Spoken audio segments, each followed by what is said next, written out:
Good evening. In the spirit of INET, which people tell me above all is to foment critical discourse, I couldn't think of a better pairing than to put the author of Plutocrats on stage with the author of What Money Can't Buy. Tonight, we have, I would call one of the founding mothers of INET, Chrystia Freeland, who's been a friend for as long as I can remember, is probably the person who suggested to George Soros and I that we should get to know this interesting man named Jim Balsillie. I believe that's true. And who is now a member of Parliament here in Toronto. And by the way, she did not arrange that based on John Ralston Saul's advice from last night. She might have consulted him earlier, I can't account for it. But Chrystia has been a reporter with the Financial Times, with Reuters, many-time author, bright as a whip. Everybody, please welcome Chrystia Freeland.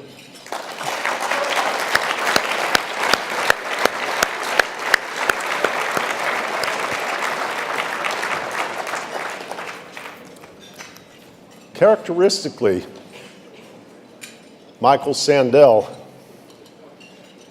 will engage in debate with an army of young people. But we decided, given how formidable Chrystia is, that we would give him some relief tonight and just the two of them could debate. In addition to representing what I think is one of the greatest dimensions of humanity, the capacity to explore, the capacity to debate, to discuss, to compromise. Michael Sandel is an innovator. When we got to know him at INET,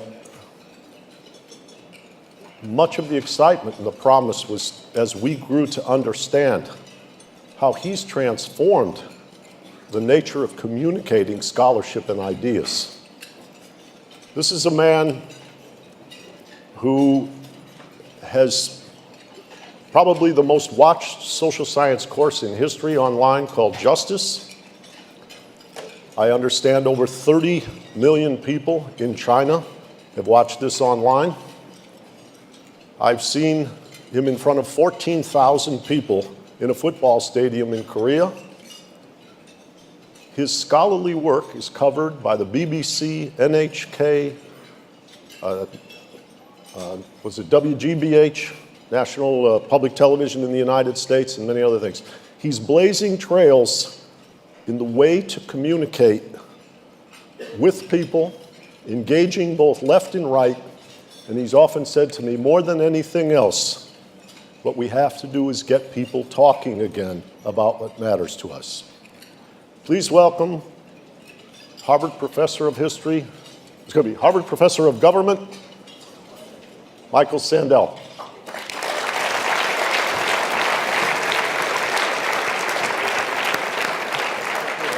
Well done. Thank you.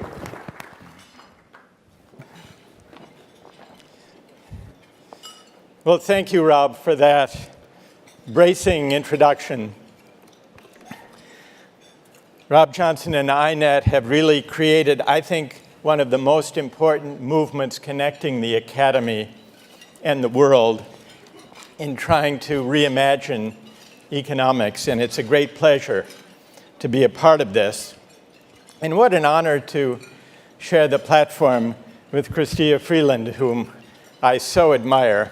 And she, too, connects the world of ideas with the world of public life.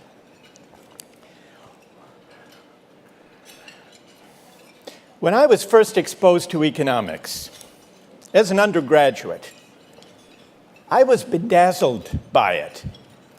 I loved its clarity and rigor. And I especially loved the idea that the big questions of social and political life could be answered or so it seemed, without engaging in messy, subjective debates about values. Economics beckoned and inspired as a value-neutral science of human behavior and social life, or if not exactly value-neutral, as a science, as a method that seemed to rest on only a few uncontroversial assumptions about utility and choice. I no longer see economics that way. I now think that this way of conceiving economics is misguided. Misguided, but deeply influential. Influential not only in the academy, but also in the world. Over the past 3 or 4 decades, the public life of our democracies has been animated by a faith. The faith that market mechanisms are the primary instruments for achieving the public good. This faith is we are so deeply in its grip that even the financial crisis has not really dislodged it. In many ways, the new economic thinking we have to work out has some close affinities with very old economic thinking, because what I think we need to do is to find a way to reconnect economic reasoning with moral reasoning.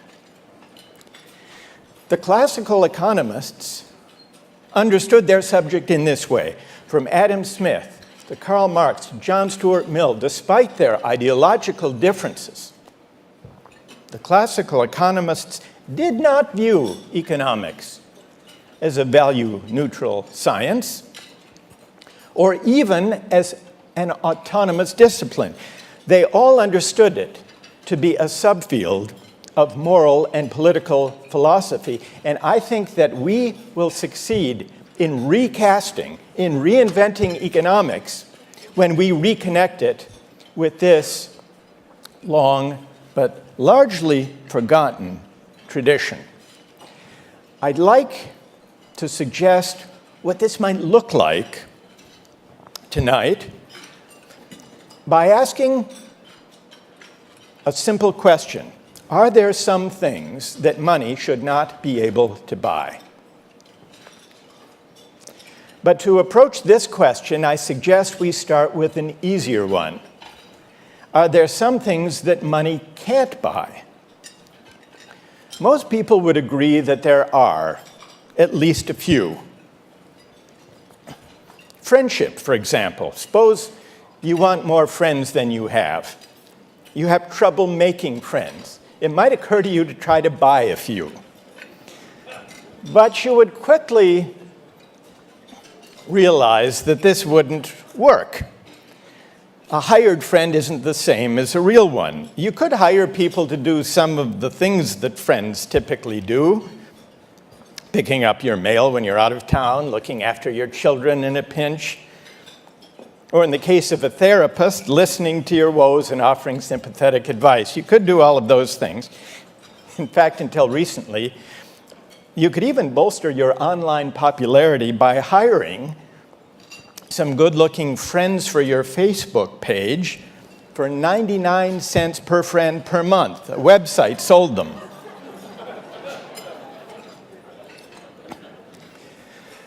So while all of these services can be bought, it actually turned out they were models. They were very good-looking friends, and the site was shut down because these were not authorized images.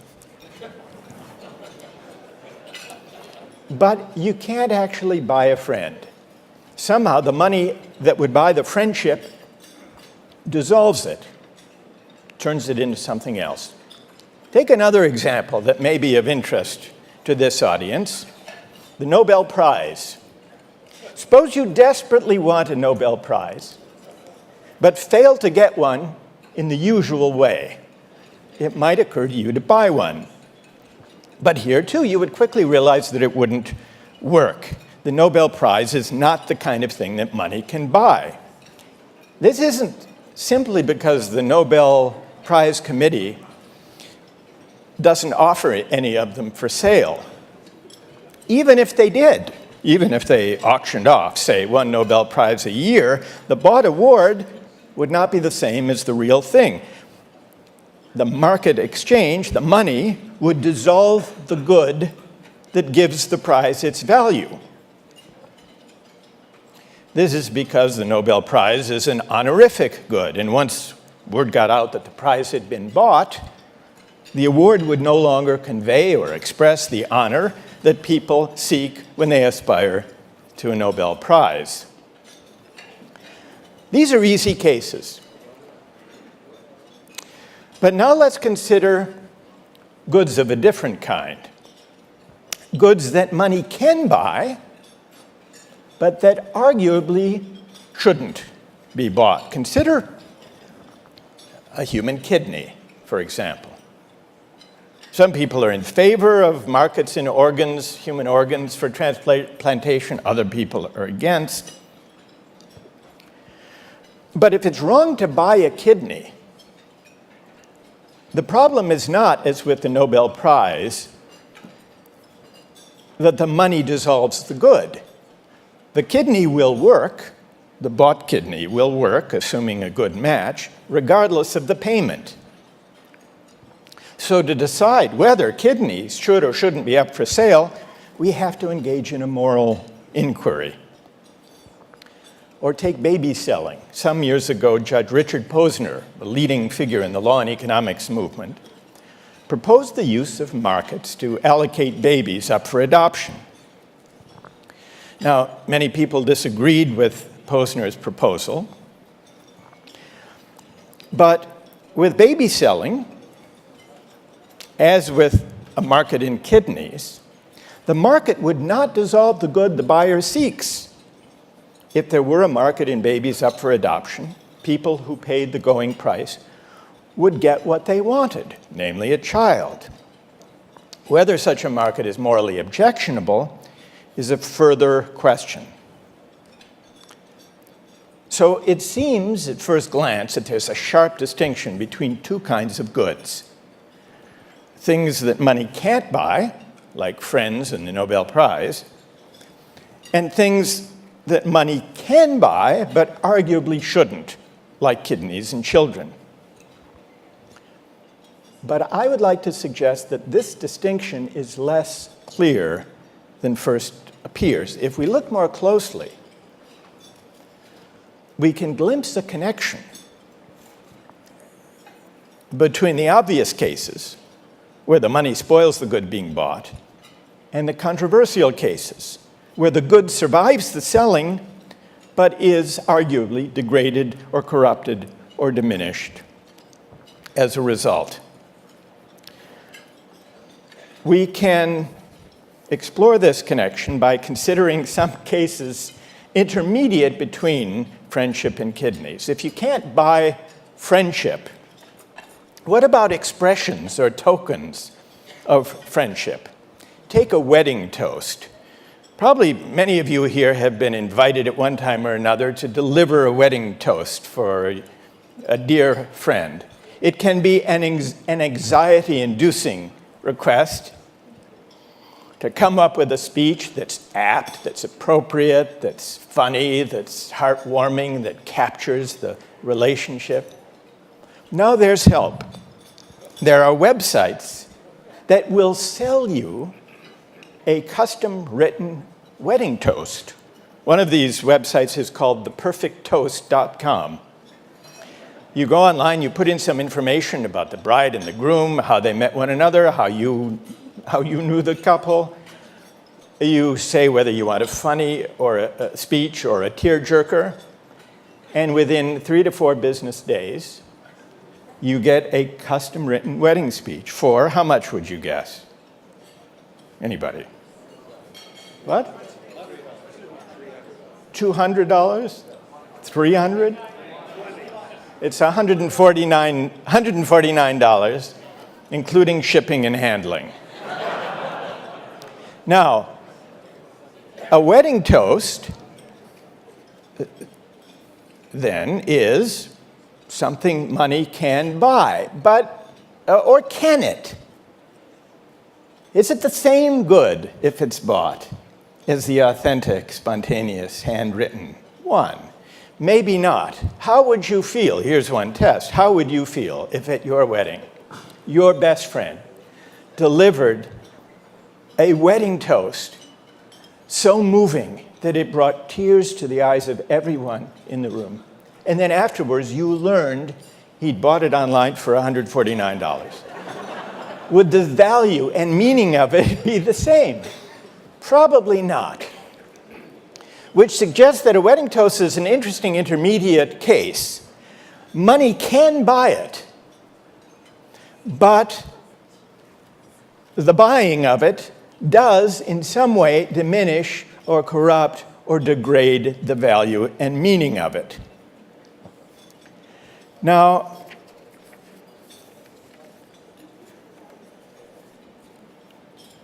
honorific goods have a similar feature. You can't buy a Nobel Prize, but money can sometimes buy goods that are at least partly honorific without destroying them. Take admission to elite universities. Now, universities don't hold auctions for admission, at least not explicitly. And many selective colleges and universities could increase their revenues if they decided to sell seats in the freshman class to the highest bidder.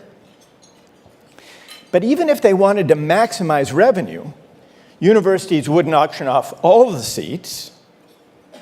Doing so would reduce demand, not only by reducing academic quality, but also by undermining the honorific aspect of admission. Think about it. It would be pretty hard to take pride in being admitted or having your child admitted to Stanford or Princeton if admission were routinely purchased and if this were widely known. At most, it would be the kind of pride associated with being able to buy a yacht. But suppose that most of the places were allocated according to merit, but a few were quietly made available for sale. And let's also suppose that many factors entered into the admission decisions: grades, SAT scores, extracurricular activities, racial and ethnic diversity, athletic prowess, legacy status, and so on, so that it was hard to tell in any given case which factors were decisive. Under conditions like these, universities could get away with selling some places to wealthy donors without undermining the honor that people associate with admission to a top school. Now, critics of higher education claim that this scenario comes pretty close to describing what actually goes on at some colleges and universities. But what this illustrates for our purposes is that college admission is a good that can be bought and sold, provided the buying and selling takes place discreetly. Whether colleges and universities should do so, that's a further question. Now, there are two objections to putting seats in the freshman class up for sale, two ethical objections. One is about fairness, and the other is about corruption. The fairness objection says admitting kids of wealthy donors in exchange for a handsome donation to the college fund is unfair to other applicants, those who lacked the good judgment to be born to affluent parents. But that's not the only objection. There's a further objection, which is about corruption and institutional integrity. This objection says colleges shouldn't put admission up for sale because colleges and universities embody and exist for the sake of certain ideals. the pursuit of truth, the promotion of scholarly and scientific excellence, the cultivation of civic virtue, and so on. All universities need money to pursue their ends, but allowing fundraising to predominate to the point of auctioning off seats runs the risk of corrupting these ends, of corrupting the norms, the ideals that give universities their reason for being. These two objections about fairness and about the corruption of the defining ideals of an institution or a social practice, these two objections reverberate through debates about what money should and should not be able to buy. The fairness objection asks about the inequality that many market choices may reflect. The corruption argument asks about the attitudes and norms that market relations sometimes damage or dissolve. Take the example of a market in children. It would be possible to create such a market, but should we? Those who object actually offer two different objections. One is that putting children up for sale would price less affluent parents out of the market or leave them with the cheapest, supposedly least desirable children. That's a version of the fairness argument. But even to state that argument suggests that's not all that would be wrong with it. The other, I think, deeper objection is that putting a price tag on children would corrupt the norm. What norm exactly? Well, the norm of unconditional parental love. The inevitable price differences would reinforce the idea that the value of a child depends on his or her race or sex or intellectual promise or physical abilities or disabilities.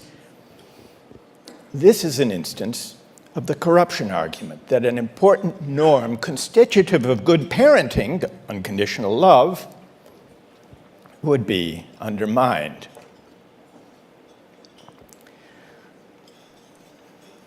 It's important to notice that while the fairness argument points to the ideal of consent, how voluntary was this transaction, the corruption argument appeals not to consent, but to the moral importance of the goods at stake. So to decide whether, for example, college admission should be bought and sold, we have to debate. We have to come to some view about the moral and civic goods that colleges should pursue. To decide whether to have a market in babies, we have to ask what norms should govern the parent-child relationship. And we have to ask whether buying and selling children would undermine these norms. So far, I've identified two different kinds of objections to buying and selling certain goods. But this sets us a difficult challenge if we're to decide about the moral limits of markets. Because before we can decide whether a good should be allocated by the market, we have to decide and we have to debate what kind of good it is, how it should be valued, And this requires us to make a moral judgment that economists, at least in their role as economists, as social scientists, hesitate to make. Part of the appeal of market reasoning is that it seems to offer a non-judgmental way of allocating goods. Each party to a deal decides what value to place on the goods being exchanged. That's the idea. If someone is willing to pay for sex or for a kidney, and a consenting adult is willing to sell, the economist doesn't ask whether those parties have valued the goods appropriately.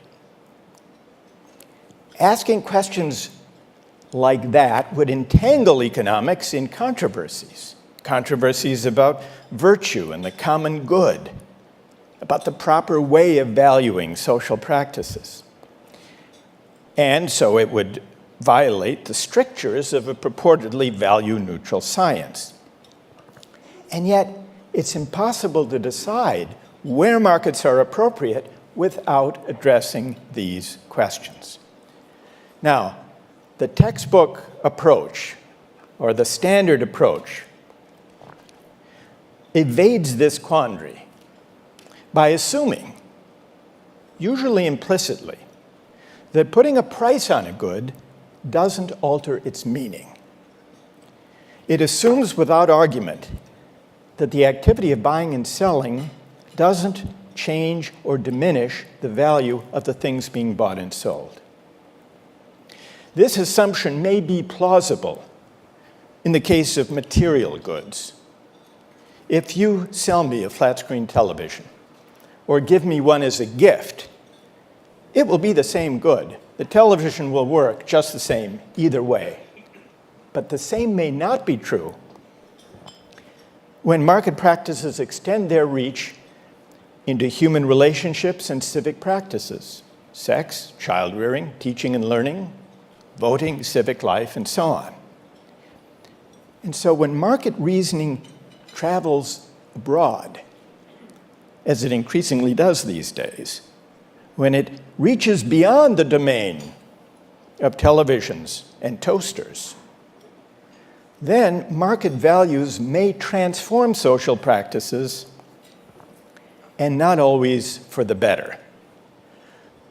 Let me illustrate this with some controversies about the role of market mechanisms, including cash incentives to try to motivate outcomes in education, and including the use of tradable quotas or permits to achieve important social goals. Take the problem of trying to motivate students in schools, especially kids from disadvantaged backgrounds, to work hard and to apply themselves to their studies. A number of big city school districts in the United States have been experimenting with cash incentives to motivate kids to achieve academically. $50 for an A, $35 for a B. They've tried versions of this in New York City, in Washington, D.C., in Chicago. In Dallas, Texas, they have a program that pays second graders, 8-year-olds, $2 for each book they read. Now, some people think this holds some promise of motivating kids to academic achievement. Others worry about it. Consider another use of a market mechanism to solve the fraught question of immigration policy. Gary Becker, the Nobel Prize-winning free market economist at the University of Chicago, has offered a solution. To resolve the contentious debate over whom to admit, countries should simply set a price and sell citizenship, or at least the right to reside, for $50,000 or maybe $100,000. Immigrants willing to pay a large entrance fee, he reasons, would automatically have desirable characteristics. They'd be young, skilled, ambitious, hardworking, and unlikely to make use of welfare. He even suggests that charging admission would make it easier to decide which refugees to accept, namely those sufficiently motivated to pay the price. Now, asking a refugee fleeing persecution to hand over $50,000 may strike you as callous. So consider another market proposal to solve the refugee problem in a way that doesn't require the refugees to pay out of pocket. A law professor has proposed the following to deal with the fact that there are not enough places for the number of refugees each year who need asylum. The proposal is this: let an international body assign each country a yearly refugee quota based on national wealth. Then, so that they'll accept higher quotas, let the nations buy and sell these obligations among themselves. So, for example, if Japan has allocated 20,000 refugees per year but doesn't want to take them all. It could pay Poland or Uganda to take them in. Now, according to standard market logic, everyone benefits. Poland or Uganda gains a new source of national income. Japan meets its refugee obligations by outsourcing them. And more refugees are rescued than would otherwise find asylum. So the market logic for this proposal is impeccable. And yet, there is something distasteful about it. But what exactly is it? Maybe it has something to do with the fact that creating a market in refugees changes our view of who refugees are and how they should be treated. Somehow it encourages the participants, the buyers, the sellers, and those whose asylum is being haggled over, it encourages them to think of refugees as burdens to be unloaded or as revenue sources, rather than as human beings in peril. Now, someone might concede this point, might acknowledge the degrading effect of a market in refugees, and still conclude that this scheme will do more good than harm. It's possible. But what the example illustrates is something related to the larger theme, which is that markets are not mere mechanisms. They embody certain norms. They presuppose and promote certain ways of valuing the goods being exchanged. Economists sometimes assume that markets are inert, that they do not touch or taint the goods they regulate. But this is untrue. Markets leave their mark on social norms. And often, market incentives erode or crowd out non-market goods worth caring about. Let's go back to the case of cash for good grades. Why hesitate to pay a child for getting good grades or for reading a book? The goal is to motivate the child to study or to read, and the payment is an incentive to promote that end. Economics teaches that people respond to incentives. And while some kids may be motivated to read books for the love of learning, others may not. So why not use money to add a further incentive? It may turn out, as economic reasoning would suggest, that two incentives are better than one. But it could also turn out that the monetary incentive undermines the intrinsic one, leading to less reading rather than more, or to more reading in the short run, but for the wrong reason. What this brings out is that the market is an instrument, but not always an innocent one. What begins as a market mechanism becomes a market norm. The obvious worry with the scheme is that paying kids to read may habituate children to think of reading books as a chore, as a way of making money. And if that's the lesson it teaches, it will erode or crowd out or corrupt the intrinsic good of reading.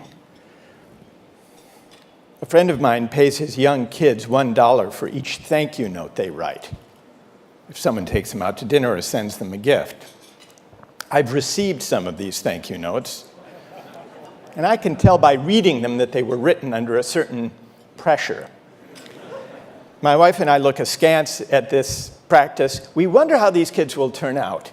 Now, it could be that by being paid to write thank you notes, they get in the habit of writing them, and in so doing, gradually acquire the real reason for a thank you note, which is to express gratitude. And if that's what happens, then when the money stops and they grow up, they'll continue to be grateful. But it could work the other way. It could be that the monetary payment will teach them that thank you notes are a form of piece work for which you get paid. And if that's what they learn, if that's what they learn when the money stops, so will the thank you notes. And they may find it difficult ever to learn the virtue of gratitude. It could go either way. But the point is that markets leave their mark, and in deciding when and how to use them, we have to take account of this.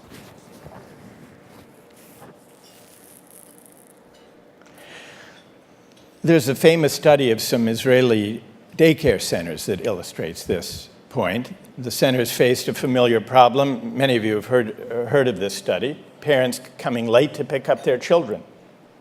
A teacher had to stay with the children until the tardy parents arrived. And so the child care center imposed a fine for late pickups. And what do you suppose happened? Late pickups increased. Now, if you assume that people respond to incentives, this is a puzzling result. You'd expect the fine to reduce, not increase, the incidence of late pickups. So what happened? Introducing the fine changed the norms. Before, parents who came late felt guilty. They were imposing an inconvenience on the teacher. Now, parents considered a late arrival a service for which they were willing to pay. Rather than imposing on the teacher, it was as if they were simply paying for a babysitting service.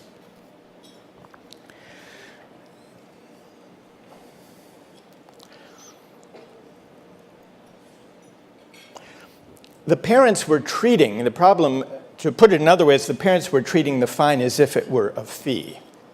But that difference matters, even where the monetary amount is the same.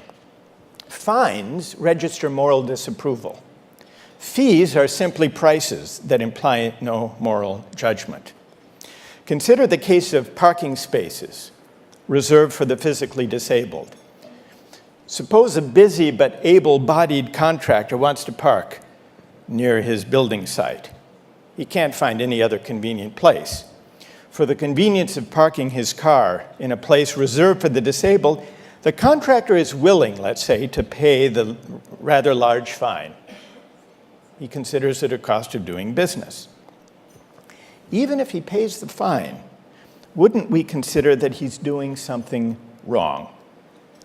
And what he's doing wrong is he's treating the fine as if it were simply an expensive parking lot fee. But in treating the fine as a fee, or mistaking the fine for a fee, he fails to respect the needs of the physically disabled and the effort of the community to accommodate them by setting aside certain parking places. In practice, this distinction between a fine and a fee can be unstable. We see this in China, where the fine for violating the government's one-child policy is increasingly regarded by the affluent as simply a price for an extra child. China's family planning officials have sought to reassert the punitive aspect of the sanction by increasing fines for affluent offenders, denouncing celebrities who violate the policy, and so on. The authorities regard the fine as a penalty. They want to preserve the stigma that's associated with it. They don't want it to devolve into a fee. Now,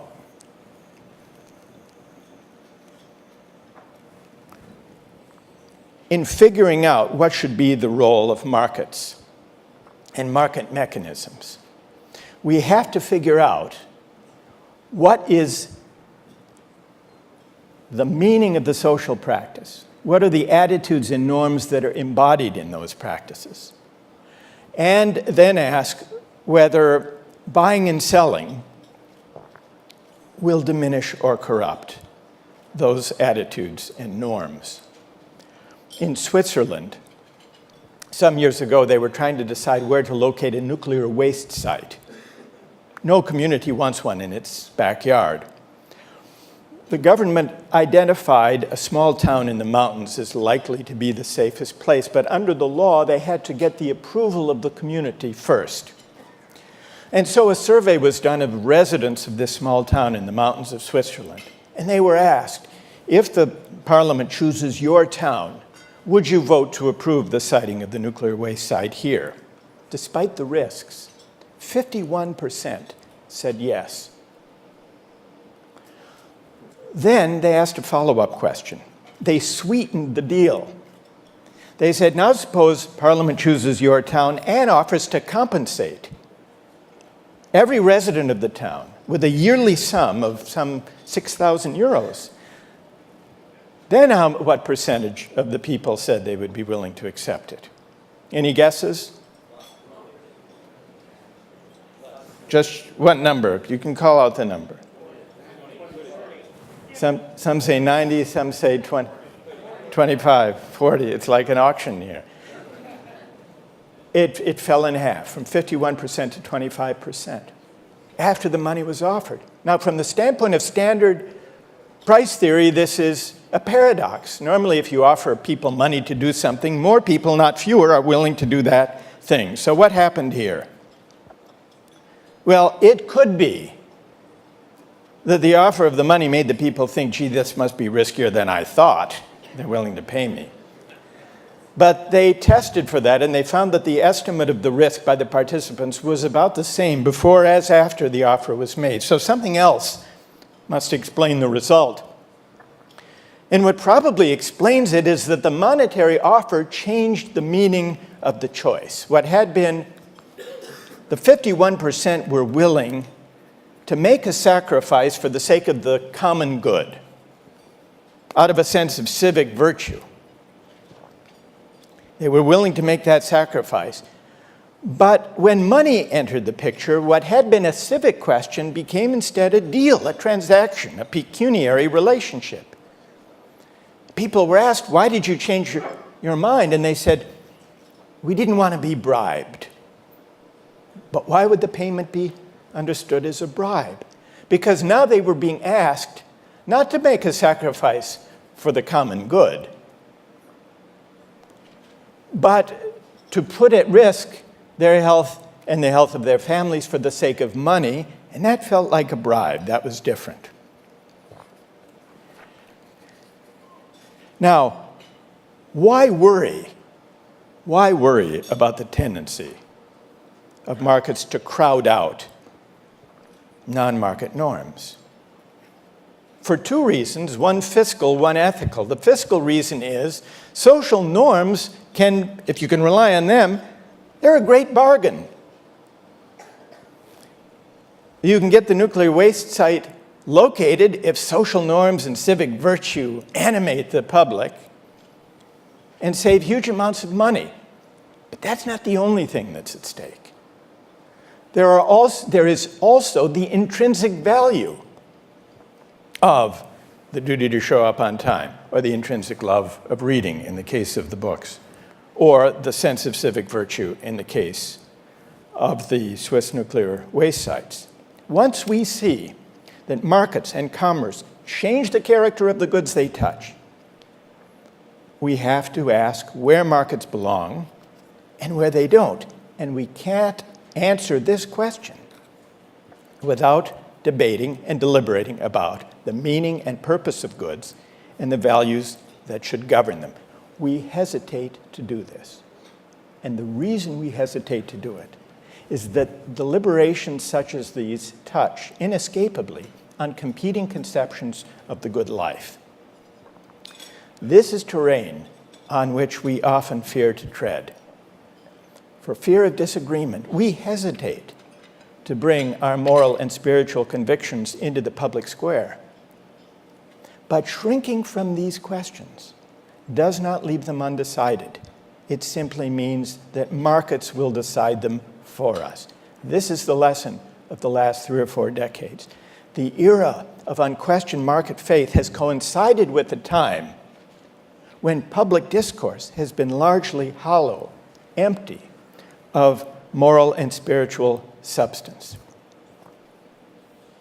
One of the greatest tolls that this hesitation, this refusal to engage in substantive moral discourse about the meaning of goods, one of the deepest tolls it's taken One of the most corrosive effects of the marketization of everything in recent decades has been on commonality, the sense in which we are all in it together. Because the more things money can buy, the fewer the occasions when people from different walks of life encounter one another in public spaces and common places. Against the background of rising inequality, putting a price on everything means that people of affluence and people of modest means lead increasingly separate lives. We live and work and shop and play in different places. We send our children to different schools. This isn't good for democracy, nor is it a satisfying way to live, even for those of us who may be able to secede from public spaces. Why not? Because democracy doesn't require perfect equality. But what it does require is that citizens share in a common life.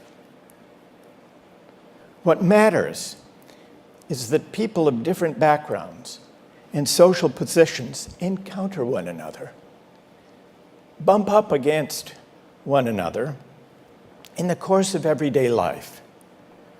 For this is how we learn to negotiate and abide our differences. And this is how we come to care for the common good.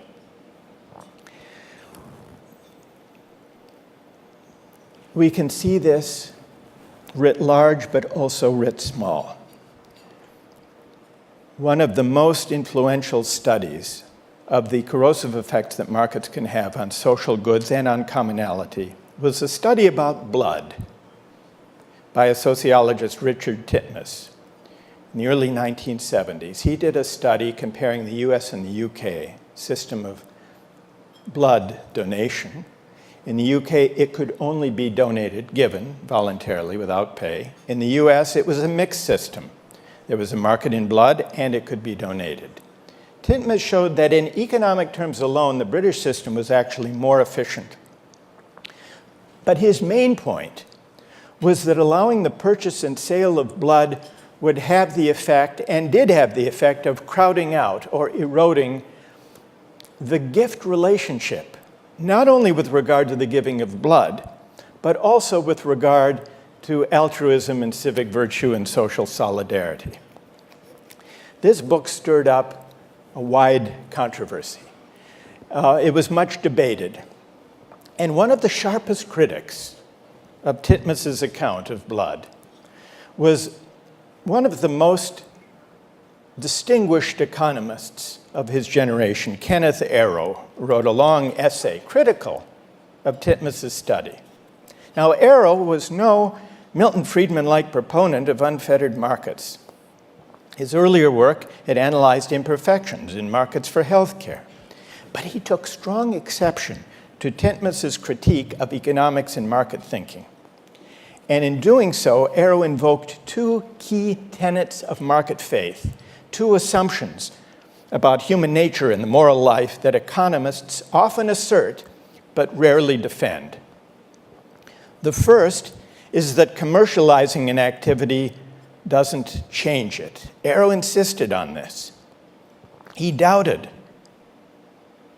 that the practice of giving blood could be damaged or diminished by introducing a market. Why should it be, he asked, that the creation of a market for blood would decrease the altruism embodied in giving it? People could still go on giving even though other people were buying and selling. The second tenet of market faith that Arrow invoked is the idea that ethical behavior is a commodity that needs to be economized. His idea was this: we shouldn't rely too heavily on altruism, generosity, solidarity, or civic duty, because these moral sentiments are scarce resources that are depleted with use. Markets which rely on self-interest, he said, spare us from using up the limited supply of virtue. So if we rely on the generosity of the public for the supply of blood, there will be less generosity left over for other charitable purposes. That was his argument. Like many economists, Arrow wrote, I do not want to rely too heavily on substituting ethics for self-interest. I think it best, on the whole, that the requirement of ethical behavior be confined to those circumstances where the price system breaks down. We do not wish to use up recklessly the scarce resources of altruistic motivation. It's easy to see how this economistic conception of virtue, if true, provides yet further grounds for relying more and more on markets. If the supply of altruism is like the supply of fossil fuels fixed by nature, then we should try to conserve it. The more we use, the less we have. The classic statement of this idea actually was articulated by Sir Dennis Robertson. He was a Cambridge University economist, a former student of John Maynard Keynes. In 1954, at the bicentennial of Columbia University, he gave a lecture asking, what does the economist economize? And his answer was, love. He said, if we economists do our business well, we can contribute mightily to the economizing of that scarce resource, love, the most precious thing in the world. Now, to those not steeped in economics, this way of thinking about the generous virtues is strange. It ignores the possibility that our capacity for love and benevolence is not depleted with use, but enlarged with practice.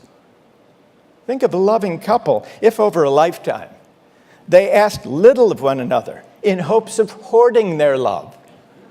How well would they do? Wouldn't their love deepen rather than diminish the more they called upon it? Would they really do better to treat one another in more calculating fashion, to conserve their love for the times they really needed it? Similar questions can be asked about social solidarity and civic virtue. Should we try to conserve civic virtue by telling citizens in times of national crisis to go shopping until their country needs to call upon them to sacrifice for the common good? Or does that develop bad habits? Does civic virtue and public spirit atrophy with disuse? Now, Robertson offered his observation in a lighthearted, speculative spirit. But the notion that love and generosity are scarce resources depleted with use continues to exert a powerful grip on the moral imagination of economists, even if they don't argue for it explicitly. It is not an official textbook principle, like the law of supply and demand. No one has proven it empirically. It's more like a piece of folk wisdom to which many economists still subscribe. Almost half a century after Robertson's lecture, a distinguished economist was asked to give a talk at Harvard they call the morning prayer in Harvard's Memorial Church. He chose as his theme what economics can contribute to thinking about moral questions. He concluded his talk with a reply to those who criticize markets for relying on selfishness and greed. Quote, "We all have only so much altruism in us. Economists like me think of altruism as a valuable and rare good that needs conserving. Far better to conserve it by designing a system in which people's wants will be satisfied by individuals being selfish and saving that altruism for our families, our friends, and the social problems in this world that markets cannot solve."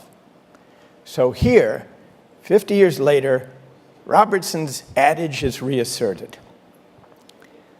This economistic view of virtue fuels the faith in markets. It propels their reach into places where they don't belong. But the metaphor is misleading. altruism, generosity, solidarity, and civic spirit, these are not like commodities that are depleted with use. They are, or so it seems to me, more like muscles that develop and grow stronger with exercise. One of the defects of the market societies we inhabit is that they let these virtues languish. To renew our public life, we need to exercise them more strenuously. Thank you very much. Thank you. Thank you. Thank you. Can I borrow your watch? Oh, yeah, of course. I'm starting with a non-market here. transaction. There's time. Yeah. Okay, great. Well, first of all, thank you so much, Professor Sandel. That was absolutely fantastic.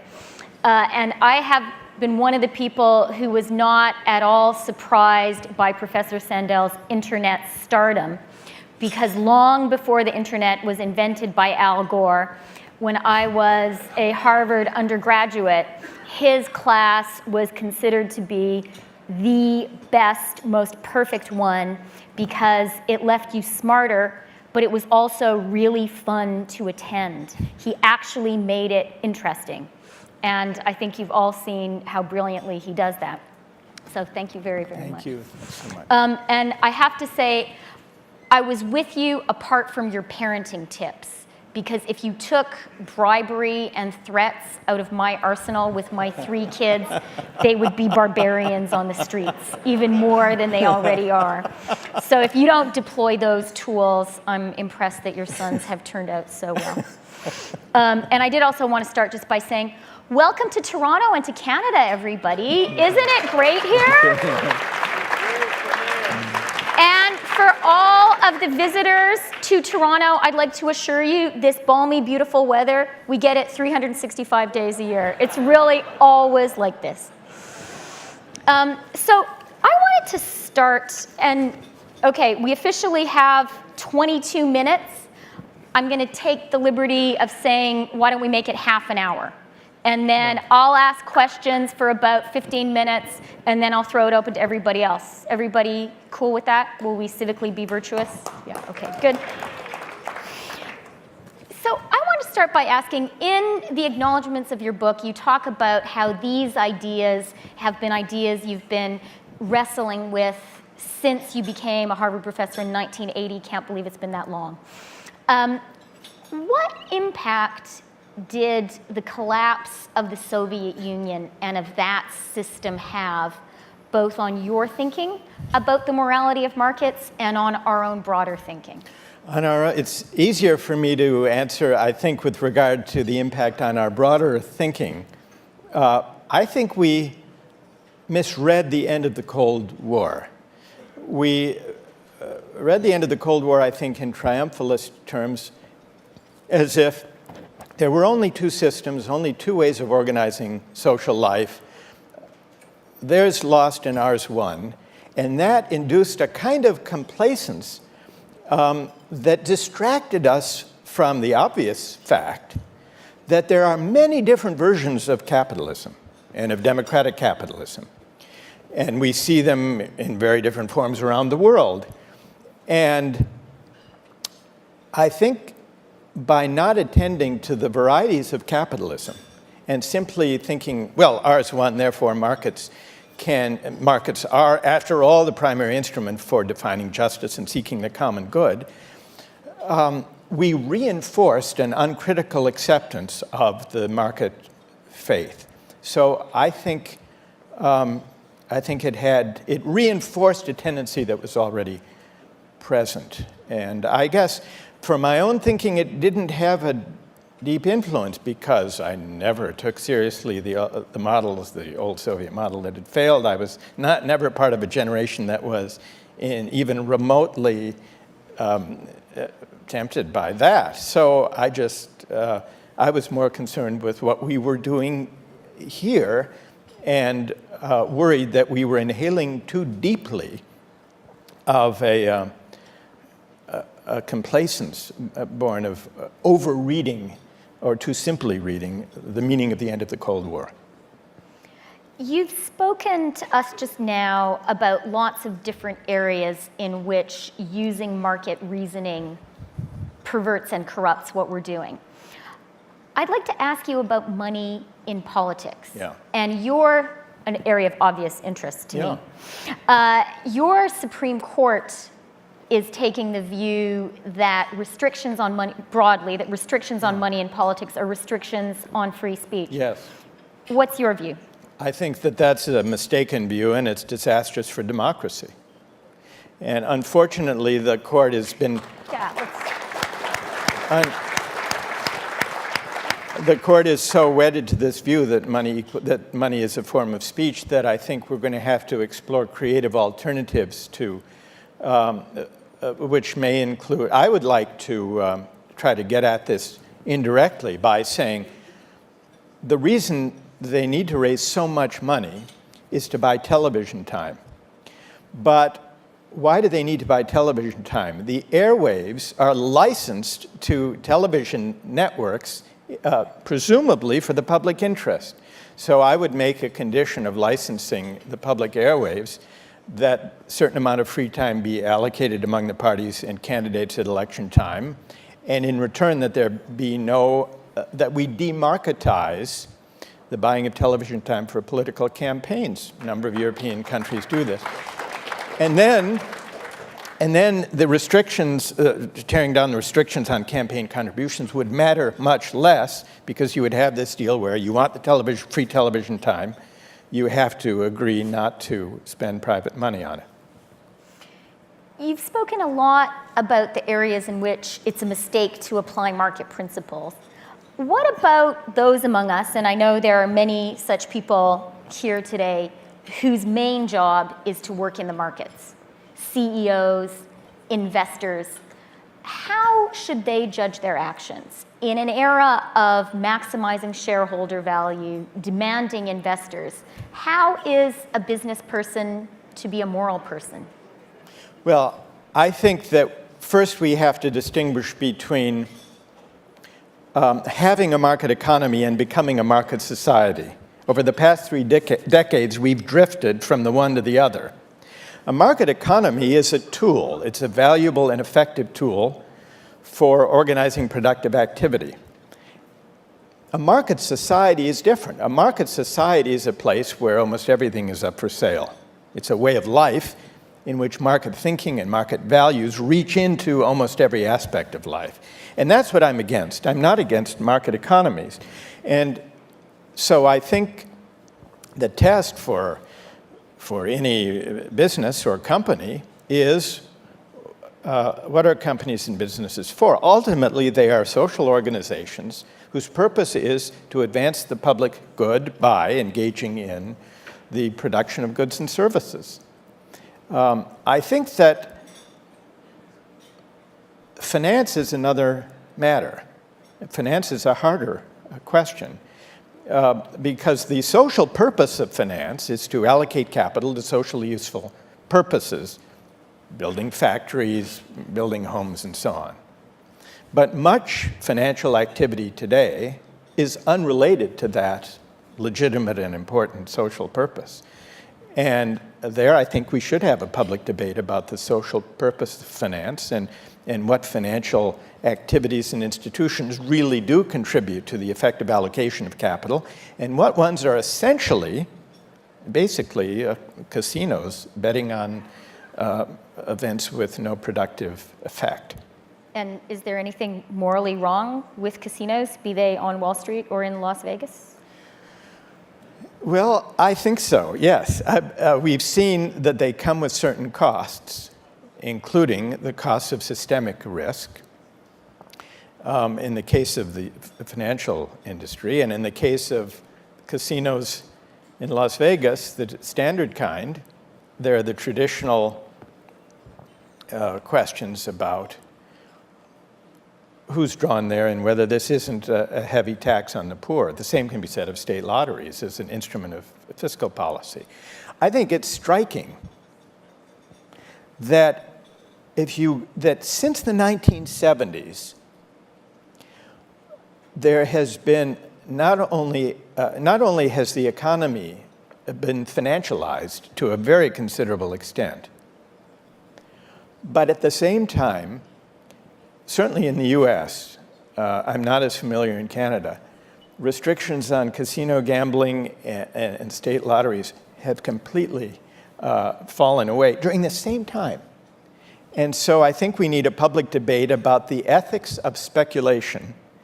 And I think that debate should address the question of whether there is a principal distinction between productive investment,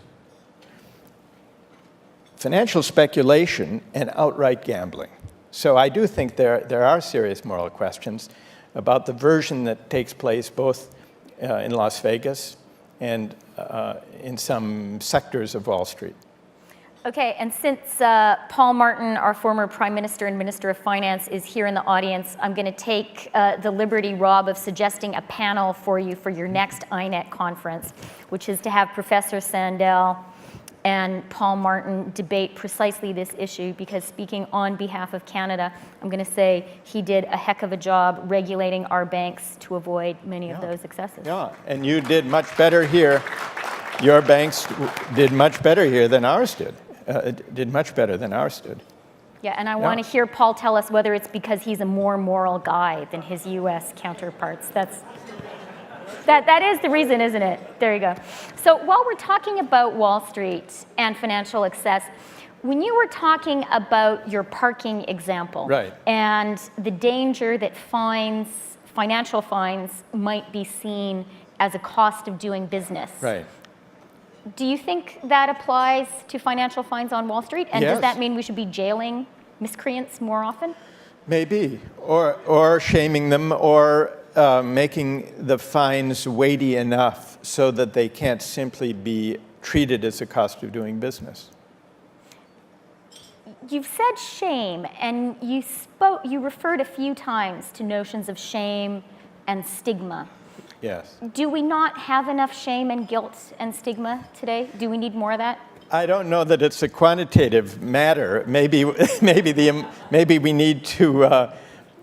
Maybe some of what we currently have is misplaced, and we should redirect it to the proper objects of stigma.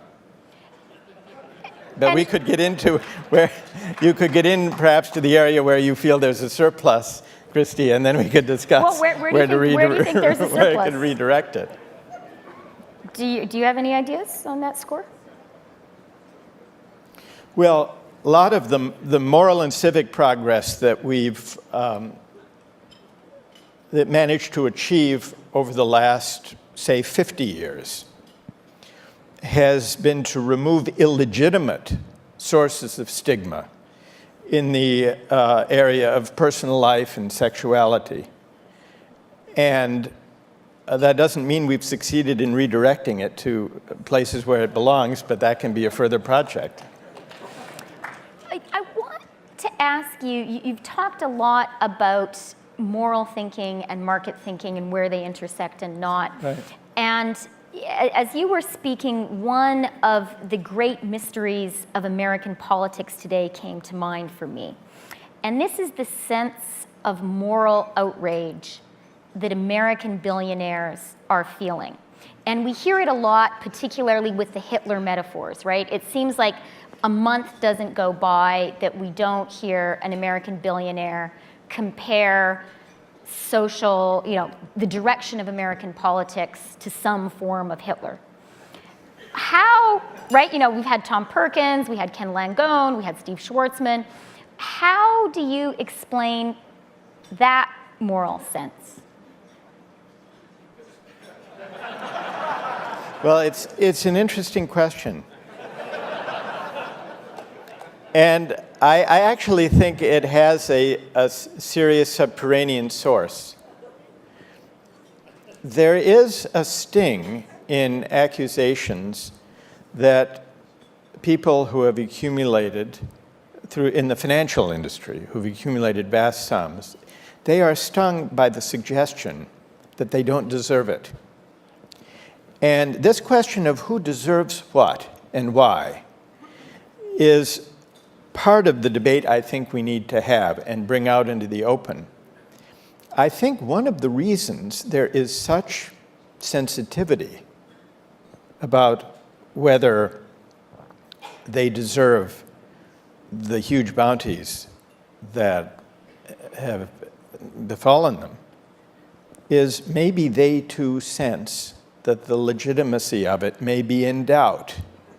And that's, aren't we the most sensitive about accusations when we glimpse, at least with part of ourselves, that maybe there's something in it? This goes back to what we were discussing about the ethics of speculation, when you asked me if I think there's something morally questionable about gambling, either in casinos or on Wall Street. And what the deepest moral and civic question at stake, I think, has to do with the fact that we've now embraced what is a kind of casino capitalism, at least in those sectors. And we've grafted it on to a social ethic that still believes in meritocracy, still believes in working hard to get ahead. You know, Bill Clinton kept saying, if you work hard and play by the rules, you deserve, not to be poor, a decent life, and so on. And the reason, and Obama has appropriated that very line, people who work hard and play by the rules deserve to get ahead, deserve an opportunity, deserve for their kids to be able to get a college education, deserve decent health care. The reason that mantra is so politically resonant is that it touches people's sense that it isn't really true anymore, that the meritocracy is not what allocates rewards. And that's the same reason, I think, why the people who have won at the casino capitalism are so sensitive. They're feeling guilty, really? Guilty would be a little bit too strong. No, I don't think they're... I tried. I don't think they're feeling guilty exactly, but I think they sense that the moral legitimacy of their claim to this bounty is a little bit in doubt. And that's why they're all the more sensitive to the suggestion that it is. I'd like to talk to you a little bit more about the issue of meritocracy and fairness in an area that you discussed really fascinatingly, which is university admissions. Yeah. And you talked about how paying for admissions would challenge our notions of fairness, raise concerns about corruption. Right. How far back in the life of a child does paying for admissions go? And to explain that question further, I want to put to you a dilemma around meritocracy that Larry Summers put to me. So he says that when he was president of Harvard, he used to like to occasionally drop into the deliberations of the admissions committee. Right, I read about this in your book. There you go. Plutocracy. Yeah. Okay, yeah, so, and the kid who spoke Mandarin. The kid who spoke Mandarin. Yeah. Right, so maybe not everybody read this example. I'm sure you all have. There will be a quiz after. But in case you didn't, so when Larry dropped in, and I'm sure his drop-ins were really welcome by the admissions committee also. One discussion that he dropped into was about the kid who spoke Mandarin. So Larry says there's this kid, has great SATs, great grades, but nothing else super distinguishing which would guarantee him that place at Harvard. Except, according to Larry, the kid speaks great Mandarin, and most impressively from Larry's point of view, hadn't studied it at high school, had a tutor who came in 4 days a week from the time he was in grade 9 and taught him Mandarin. So the moral dilemma, as Larry saw it, was, on the one hand, shows it's a pretty determined kid who 4 days a week is going to be studying Mandarin on his own. But it also shows it's a pretty privileged kid, because how many people can afford a Mandarin tutor for their kid 4 days a week? So what's your verdict on that one? Well, I think it's a close call. But I do think that it's a serious question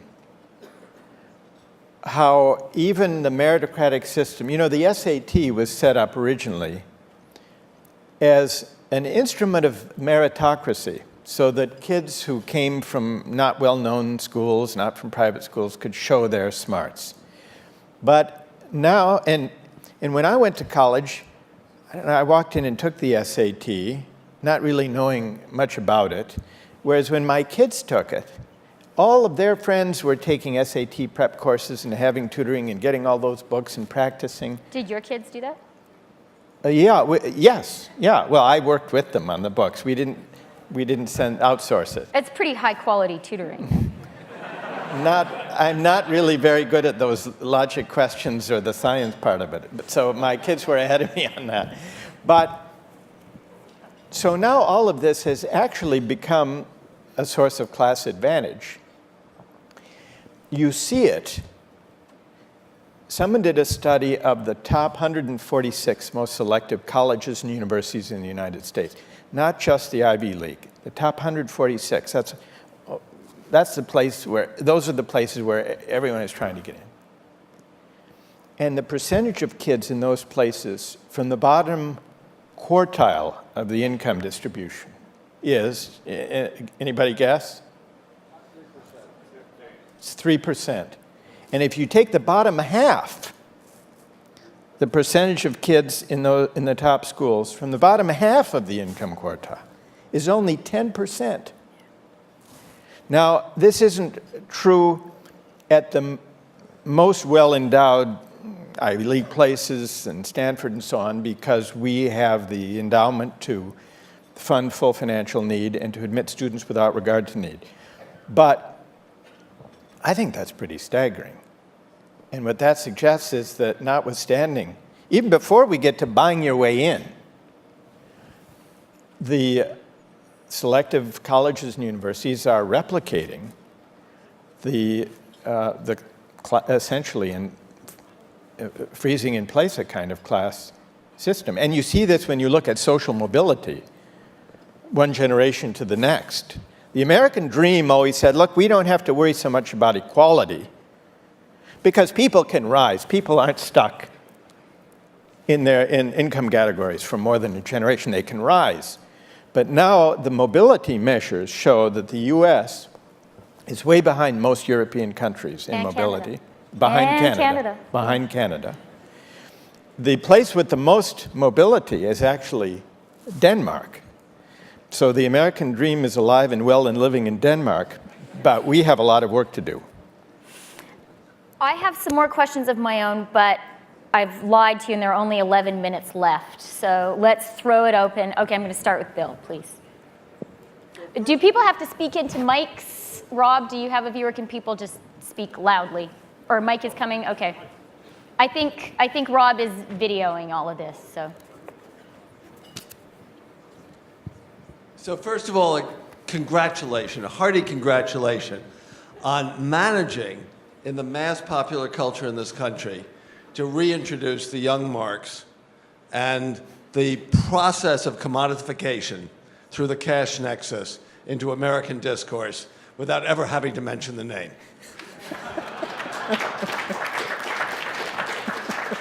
But second, this is the question.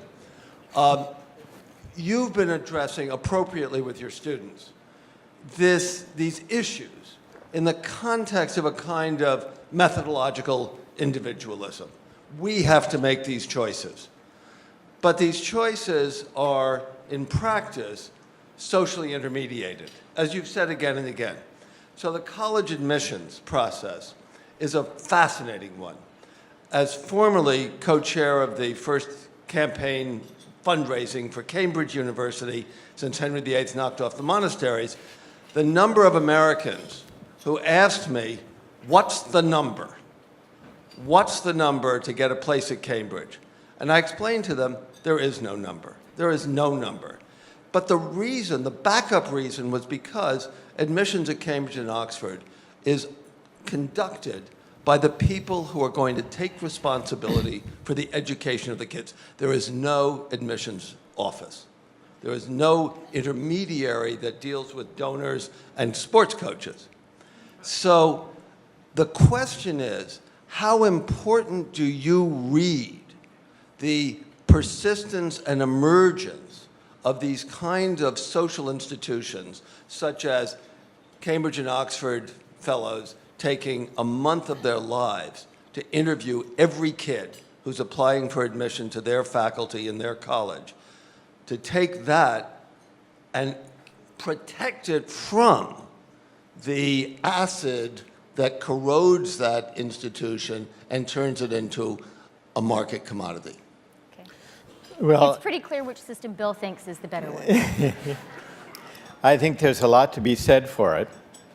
And when I was finishing my dissertation at Oxford, I had a fill-in teaching job for 1 year, and I had to be a part of interviewing the applicants.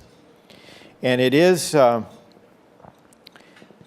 very time-consuming, and it would be very hard to get faculties in the U.S. to engage in that.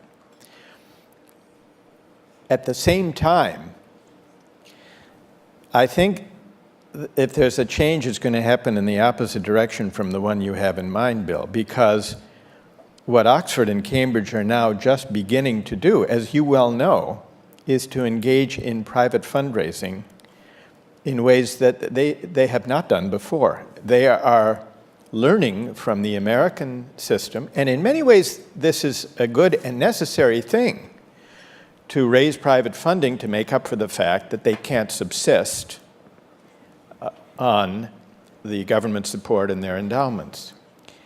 Now, as they develop new techniques of fundraising, they will, I hope and expect, preserve the integrity of the admissions process, but the structure of it and the way it's conducted may gradually evolve in an American direction, just as they are creating development offices like American universities. So maybe they will be developing admissions offices, but you will lean against that tendency, I suppose, if you see it happening. So Bill says there's no number at Cambridge. Is there a number at Harvard? I don't think so. I mean, not that I know of, but there are legacy admits, which means giving an advantage to children of alumni. And the Wall Street Journal reported some years ago of the practice at some Ivy League universities of development admits, which were students who were admitted on the basis of the prospect of a major gift from the parents. So it's on the public record that some American top universities do have so-called development admits. That's a nice term for it. Euphemism. Felix Salmon has a question.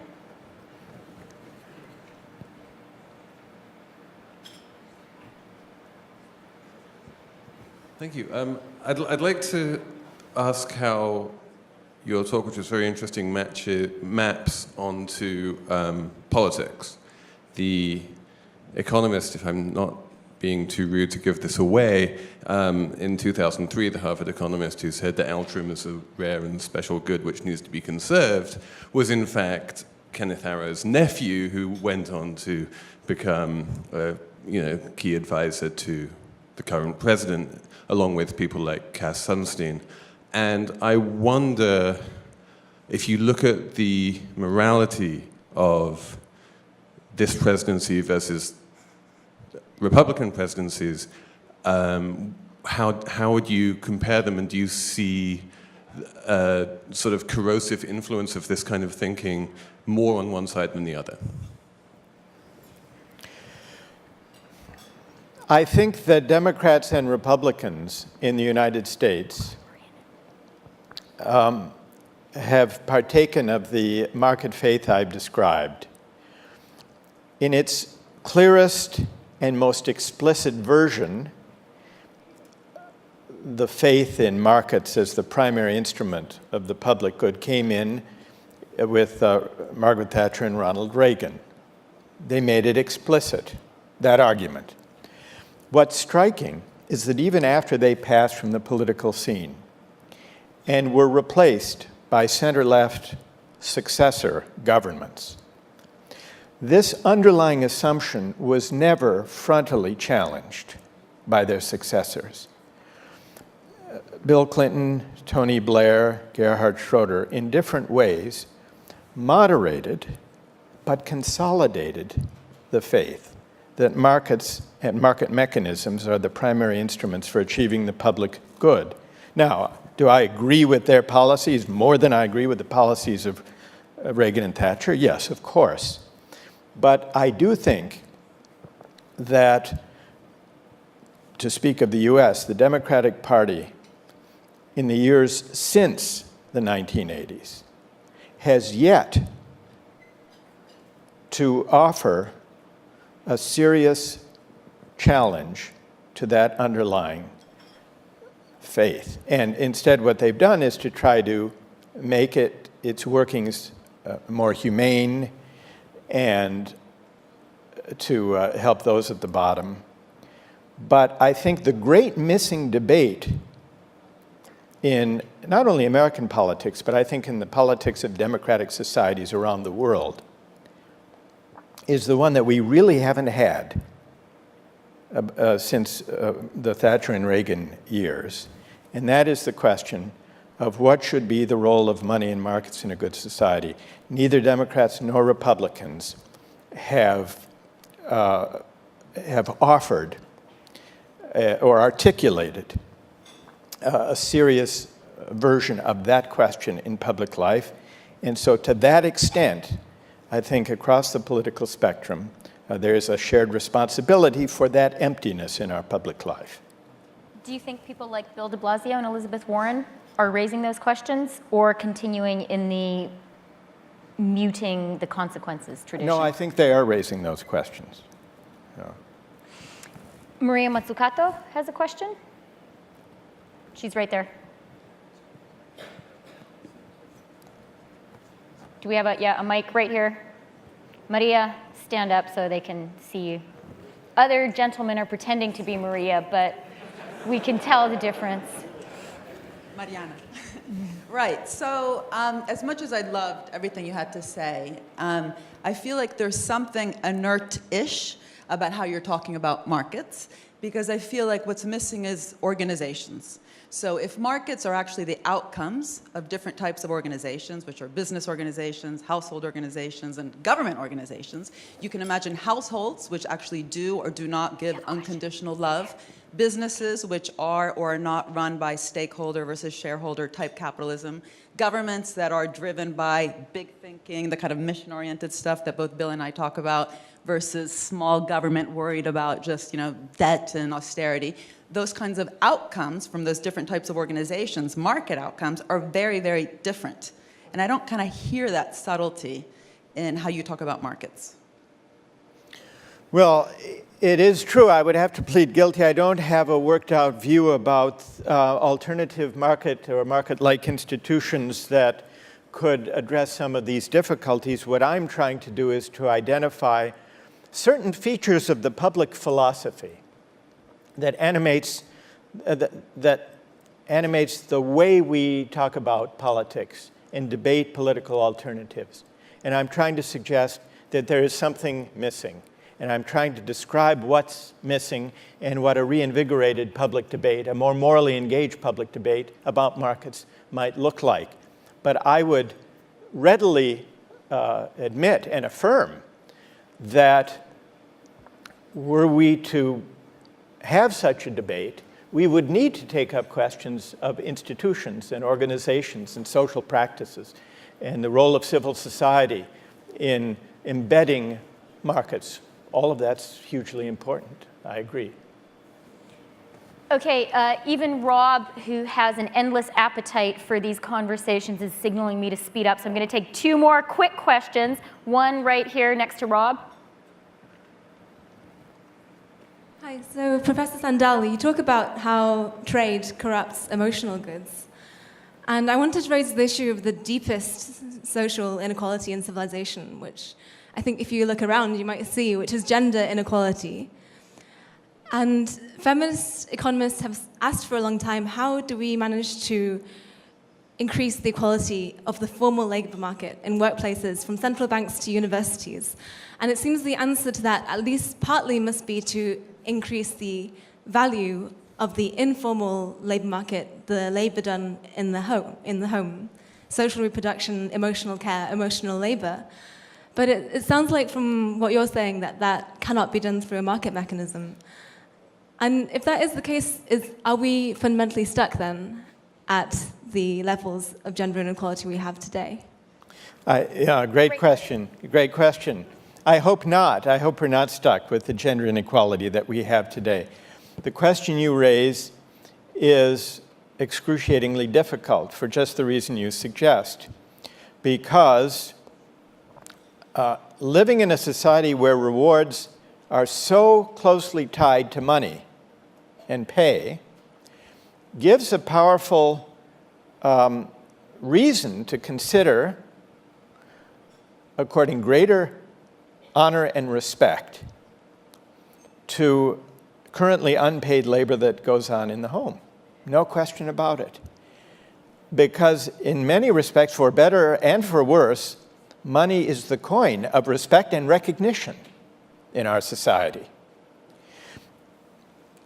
But it's a dilemma for the other reason that you mentioned, which is, do we really want to solve the problem of respect and recognition for the unpaid labor that goes on in raising children and looking after households by extending the reach of commodification into family life yet further?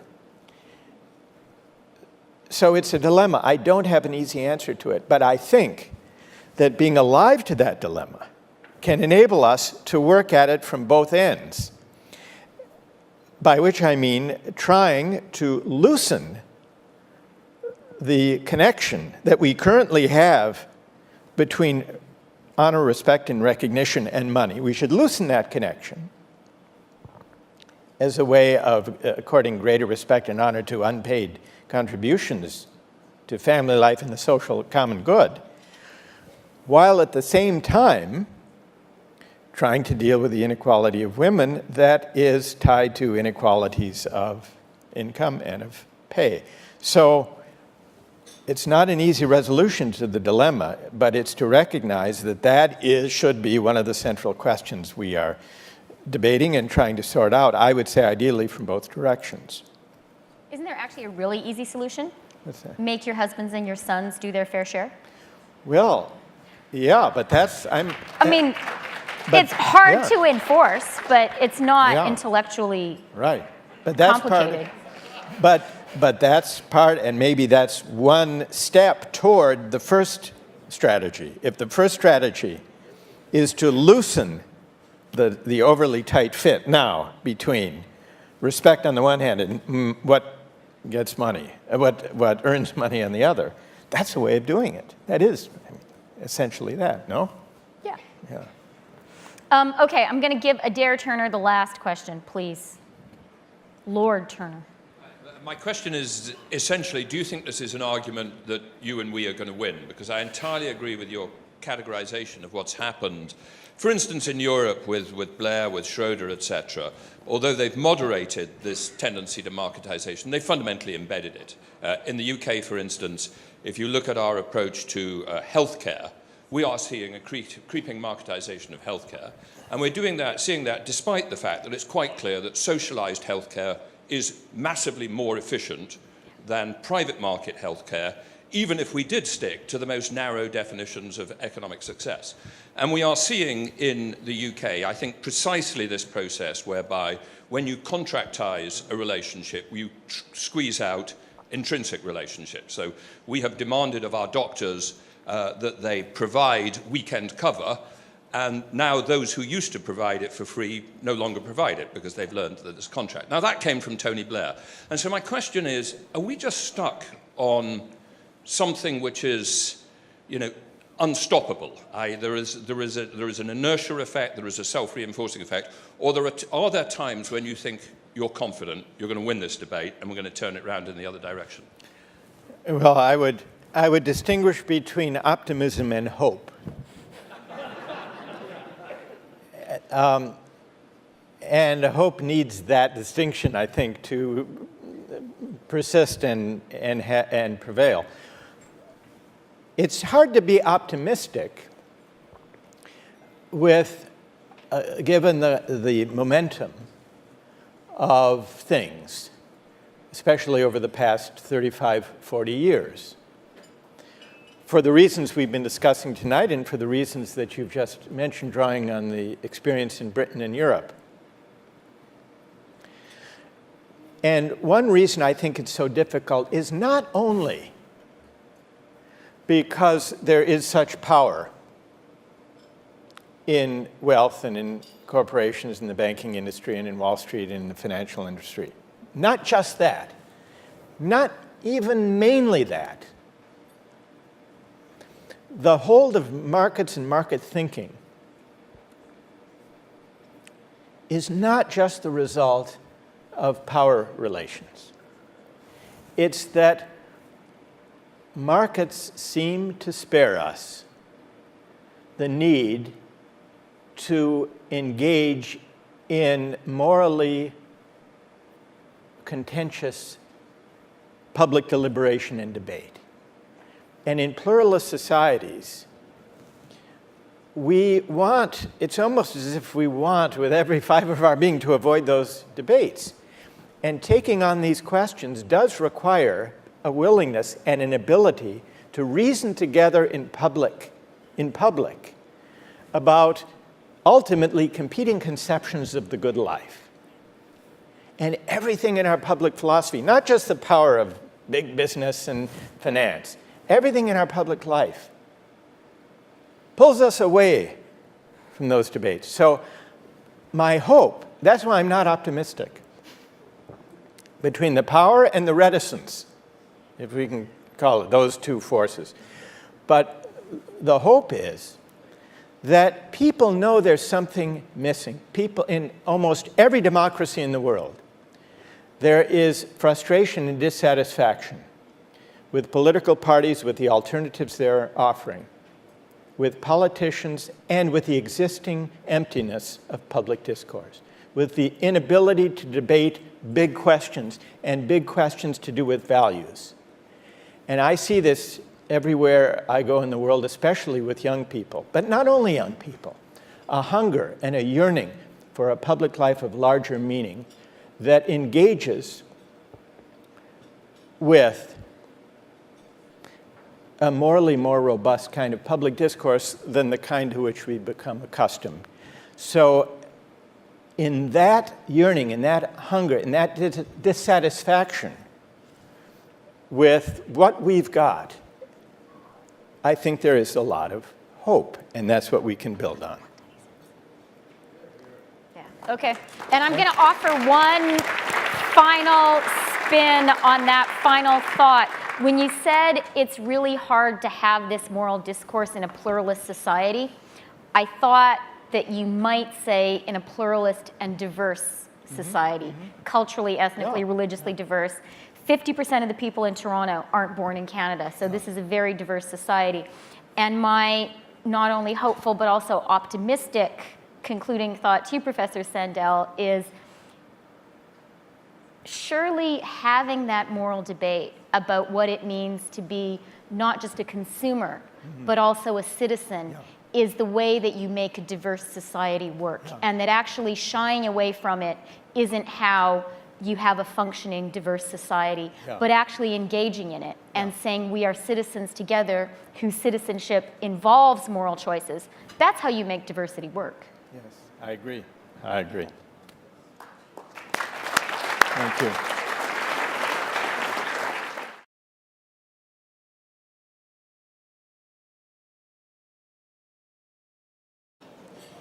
Anybody?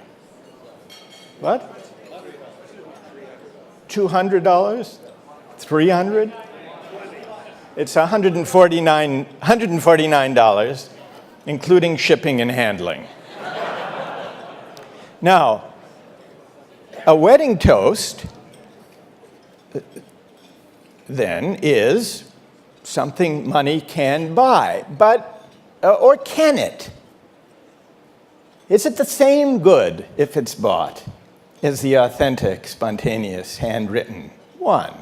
Maybe not. How would you feel? Here's one test. How would you feel if at your wedding, your best friend delivered a wedding toast so moving that it brought tears to the eyes of everyone in the room? And then afterwards, you learned he'd bought it online for $149. Would the value and meaning of it be the same? Probably not. Which suggests that a wedding toast is an interesting intermediate case. Money can buy it, but the buying of it does in some way diminish or corrupt or degrade the value and meaning of it. Now,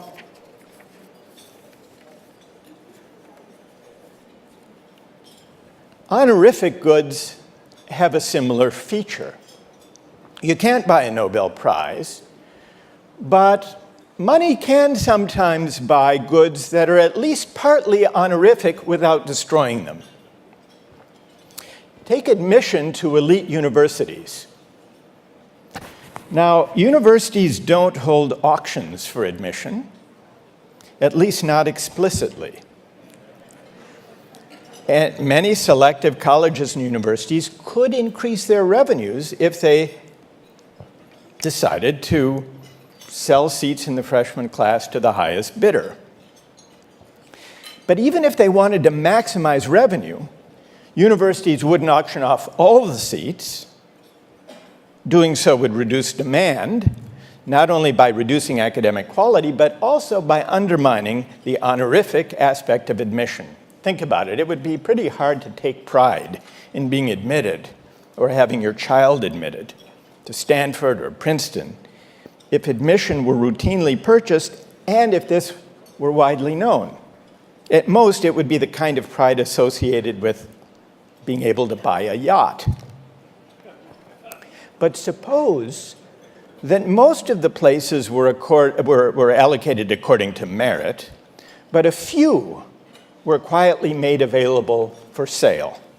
And let's also suppose that many factors entered into the admission decisions: grades, SAT scores, extracurricular activities, racial and ethnic diversity, athletic prowess, legacy status, and so on, so that it was hard to tell in any given case which factors were decisive. Under conditions like these, universities could get away with selling some places to wealthy donors without undermining the honor that people associate with admission to a top school. Now, critics of higher education claim that this scenario comes pretty close to describing what actually goes on at some colleges and universities. Welcome, Harvard Professor of History. It's going to be Harvard Professor of Government, Michael Sandel.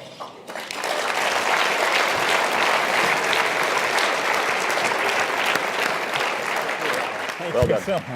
Thank you.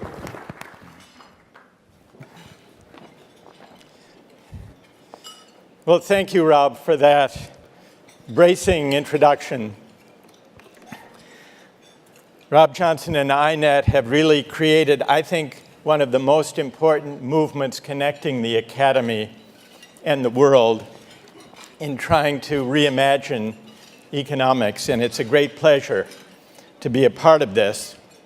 And what an honor to share the platform with Chrystia Freeland, whom I so admire. And she, too, connects the world of ideas with the world of public life.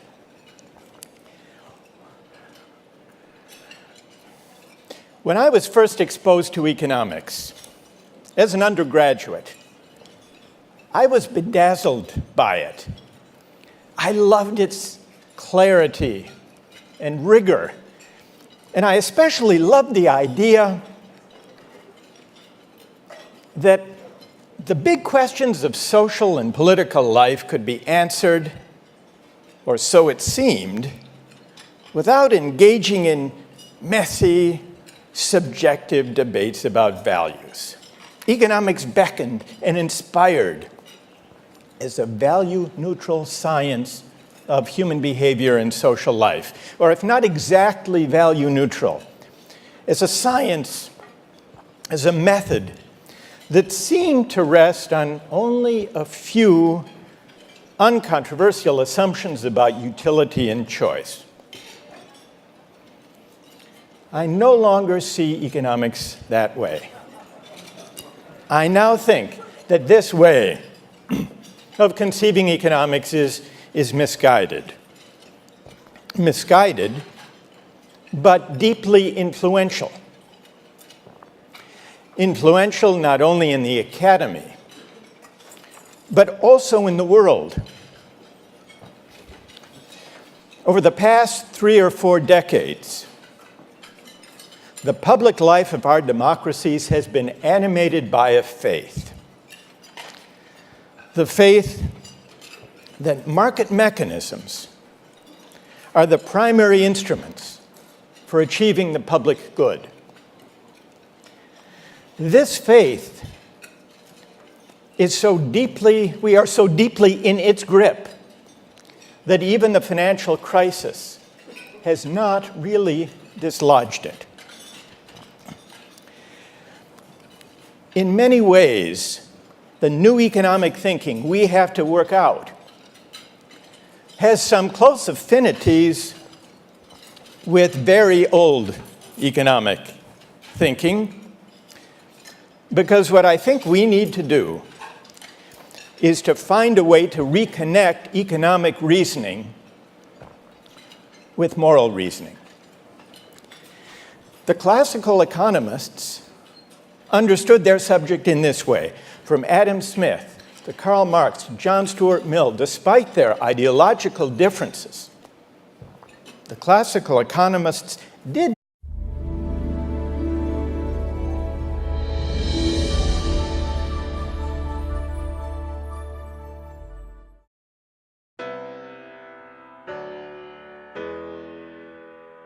Good evening. In the spirit of INET, which people tell me above all is to foment critical discourse, I couldn't think of a better pairing than to put the author of Plutocrats on stage with the author of What Money Can't Buy.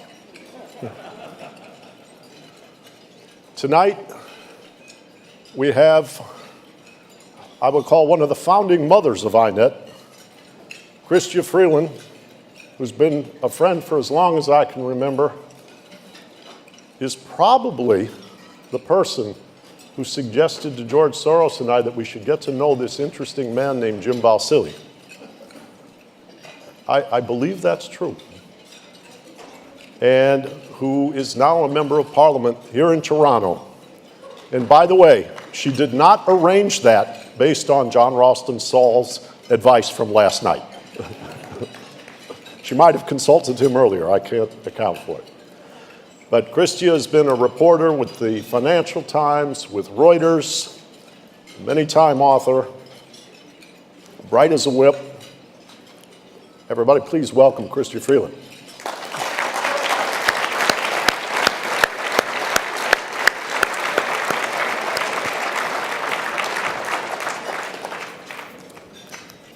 Characteristically, Michael Sandel will engage in debate with an army of young people. But we decided, given how formidable Chrystia is, that we would give him some relief tonight and just the two of them could debate. In addition to representing what I think is one of the greatest dimensions of humanity, the capacity to explore, the capacity to debate, to discuss, to compromise. Michael Sandel is an innovator. When we got to know him at INET, much of the excitement and the promise was as we grew to understand how he's transformed the nature of communicating scholarship and ideas. This is a man who has probably the most watched social science course in history online called Justice. I understand over 30 million people in China have watched this online. I've seen him in front of 14,000 people in a football stadium in Korea. His scholarly work is covered by the BBC, NHK, was it WGBH, National Public Television in the United States, and many other things. He's blazing trails in the way to communicate with people, engaging both left and right, and he's often said to me, more than anything else, what we have to do is get people talking again about what matters to us. Please. Goods of a different kind. Goods that money can buy, but that arguably shouldn't be bought. Consider a human kidney, for example. Some people are in favor of markets in organs, human organs for transplantation. Other people are against. But if it's wrong to buy a kidney, the problem is not, as with the Nobel Prize, that the money dissolves the good. The kidney will work, the bought kidney will work, assuming a good match, regardless of the payment. So to decide whether kidneys should or shouldn't be up for sale, we have to engage in a moral inquiry. Or take baby selling. Some years ago, Judge Richard Posner, a leading figure in the law and economics movement, proposed the use of markets to allocate babies up for adoption. Now, many people disagreed with Posner's proposal, but with baby selling, as with a market in kidneys, the market would not dissolve the good the buyer seeks. If there were a market in babies up for adoption, people who paid the going price would get what they wanted, namely a child. Whether such a market is morally objectionable is a further question. So it seems at first glance that there's a sharp distinction between two kinds of goods. Things that money can't buy, like friends and the Nobel Prize, and things that money can buy, but arguably shouldn't, like kidneys and children. But I would like to suggest that this distinction is less clear than first appears. If we look more closely, we can glimpse a connection between the obvious cases, where the money spoils the good being bought, and the controversial cases, where the good survives the selling, but is arguably degraded or corrupted or diminished as a result. We can explore this connection by considering some cases intermediate between friendship and kidneys. If you can't buy friendship, what about expressions or tokens of friendship? Take a wedding toast. Probably many of you here have been invited at one time or another to deliver a wedding toast for a dear friend. It can be an anxiety-inducing request to come up with a speech that's apt, that's appropriate, that's funny, that's heartwarming, that captures the relationship. Now there's help. There are websites that will sell you a custom-written wedding toast. One of these websites is called theperfecttoast.com. You go online, you put in some information about the bride and the groom, how they met one another, how you knew the couple. You say whether you want a funny or a speech or a tearjerker, and within 3 to 4 business days, you get a custom-written wedding speech for, how much would you guess? Not view economics as a value-neutral science, or even as an autonomous discipline. They all understood it to be a subfield of moral and political philosophy, and I think that we will succeed in recasting, in reinventing economics when we reconnect it with this long but largely forgotten tradition. I'd like to suggest what this might look like tonight by asking a simple question. Are there some things that money should not be able to buy? But to approach this question, I suggest we start with an easier one. Are there some things that money can't buy? Most people would agree that there are at least a few.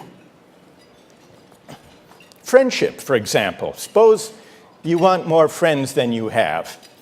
You have trouble making friends. It might occur to you to try to buy a few. But you would quickly realize that this wouldn't work. A hired friend isn't the same as a real one. You could hire people to do some of the things that friends typically do, picking up your mail when you're out of town, looking after your children in a pinch, or in the case of a therapist, listening to your woes and offering sympathetic advice. You could do all of those things. In fact, until recently, you could even bolster your online popularity by hiring some good-looking friends for your Facebook page for 99 cents per friend per month. A website sold them.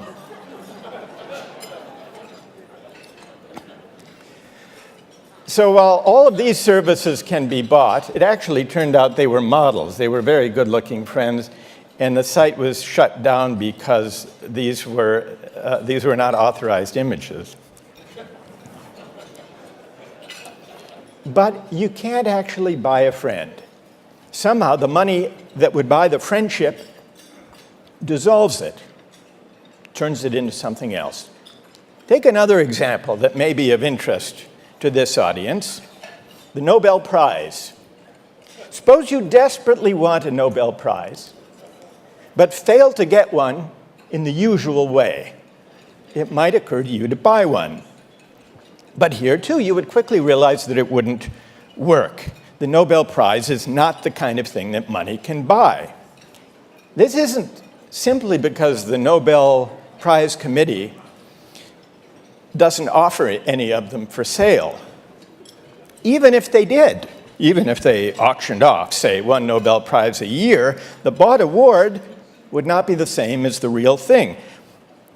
The market exchange, the money, would dissolve the good that gives the prize its value.